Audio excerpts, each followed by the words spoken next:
What's up, gangsters? Let's do some random. Okay, so as you can see, progress has been continuing with my Spitfire, and I talked a lot about the invasion stripes on my last random thing.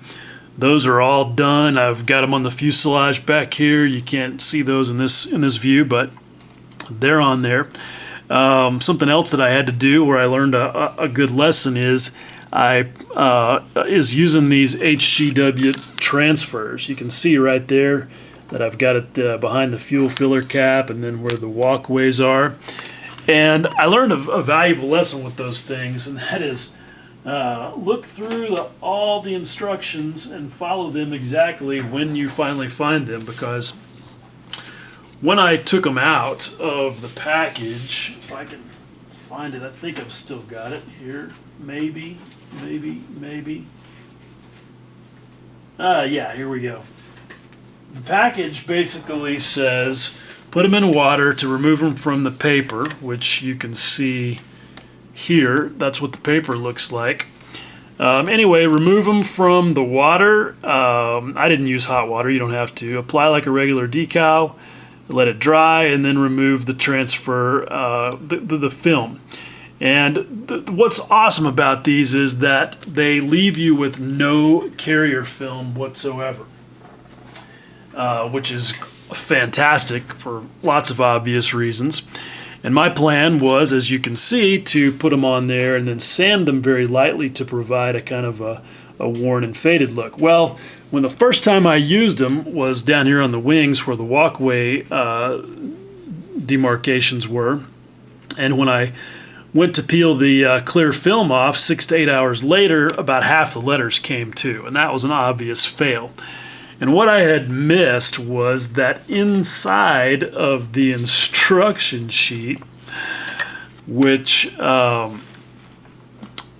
looks like this, looks like this. This is the placement guide. And inside the instruction sheet was this supplementary little thing here, which, when you look at it, says that you should use Mr. Mark Softer, and that you should put that on there before. Apply a layer of Mr. Mark Softer on the surface where you intend to apply the transfer. Well, that was a surprise to me because I would not have intuitively thought I needed to use a decal softener or a setter with these because they're different, and there wasn't any panel lines or anything that they had to conform to, so that never would have occurred to me in the first place. This is a pretty non-intuitive use of a setting solution, and I didn't have any Mr. Mark Softer. I tested some of that stuff in my setting solution test, didn't like it, threw it away.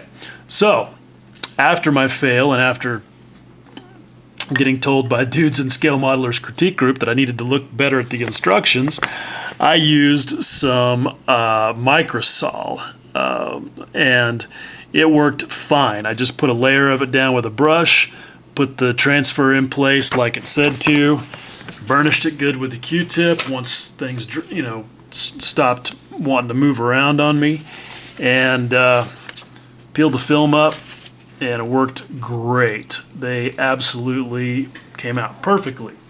And the sanding was super easy. That took a really, really, really light touch with some really, really fine sandpaper. And I think it came out good.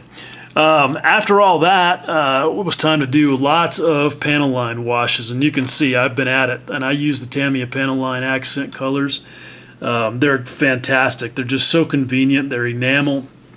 They come in a nice jar with a little brush, although I tend to mostly use this Lowe & Cornell Ultra Round number 2. This thing is perfect. You can see it comes to a really sharp point, so it's great for precision application of washes, and that is the best secret for making cleanup easy, because the less you have to clean up, the easier it's going to be to do it. And I just use a tiny bit of mineral spirits on a Q-tip In fact, what I do is I put the mineral spirits on the Q-tip, and then I wick it out on a paper towel so that there's just kind of a whiff of it in there, and then just very lightly remove the excess, and that gets the job done. I use, as is my habit, I use hard blacks on what I call functional panel lines.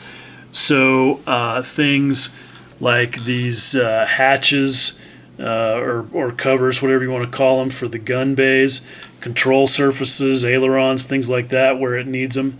That's where I use hard black. The rest of the time I try to use complementary colors that'll provide some contrast without being too harsh. So I mix the black and the gray to get a slightly darker gray for the gray areas, the ocean gray areas of the camo.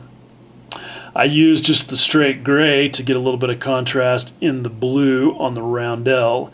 I still need to do a little bit of work there in the red. I'll probably just use a brown for that, because you want the rivets to pop, but just not be overwhelming. And it's nice that you can mix the colors of the Tamiya stuff to do that. It's just a shame that they don't have any green. Really wish they did, because I'd be using it right now instead of waiting for the mail to show up and bring me some of the MIG ammo panel line wash in green. And those are good too. They're a little bit different. You can wipe them off without the benefit of any mineral spirits. Just let them dry and then wipe them off with a paper towel, and they come right off. So they're good too, but I like the Tamiya ones because they're super, super dense, and they just provide really, really good opacity. So anyway, something that a couple other things that I want to show you guys. Got some cool stuff in the mail. This I've been waiting for. This is something that Matt McDougall has been using a lot and loves.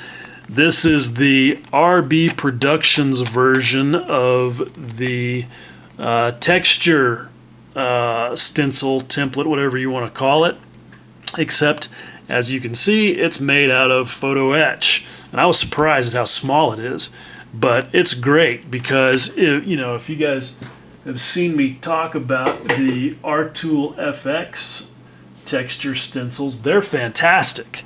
It's what I use for my marbling and a lot of post shading, but you can see the difference in size, so you kind of have two different animals. These are great for what they are. You can't really clean them. They're going to wear out eventually because they're just made out of real heavy paper or light cardboard, whatever you want to call it. I wish that somebody would make a whole set of these in brass at larger sizes. Supposedly somebody was, but that just hasn't materialized yet. And if he's watching this video, he knows who I'm talking about. Come on, man, get them done. Anyway, this one is cool. You can see it's got a really small texture, and obviously this being photo etch, can't bend it, got to be careful with it, but it'll be easy to clean and to last for a long time. So that's pretty cool to get those in the mail. Something else I've had for a while that I have yet to check out, haven't really had a reason to, is this new elastic sanding film from Infini. And I think this is pretty cool. I had to have this stuff. I have had situations where this would have been perfect. Oh look, I'm about to try and slice it open, and all I have to do is pay attention because the package opens like an envelope. Let's see if we can get this stuff out here and take a look at it and see exactly how stretchy is it. You can see comes in a selection of grits. That's awesome, from 220 all the way up to 2500. That's nice. So let's see, it's not exactly what I'd call stretchy. Not sure if you're supposed to. It says it's thin and stretchable sandpaper made by electrostatic induction, but I don't know, maybe you have to, I don't know if this is a backing paper that you have to peel it off of or what, because it's certainly flexible, but it ain't no kind of stretchy. Let's see here. Is it like a sticker maybe, and you got to peel it off the backing paper? Can't really see or get a fingernail under there. So I don't know. I'm gonna tinker with this a little bit, see what's up, and I'll report back next time. But anyway, something else great from Infinity, and that is the end of my 10 minutes. So I gotta go. Bye. Okay, what's another 30 seconds? I can't leave you guys hanging with that. I tinkered with this, and it is, in fact, a sheet that you peel off of the backing paper, and that is stretchy. Not super stretchy, but stretchier than normal sandpaper. So anyway, there you go. Pretty cool stuff, and I'm sure there's ways that all of us can make use of something like that.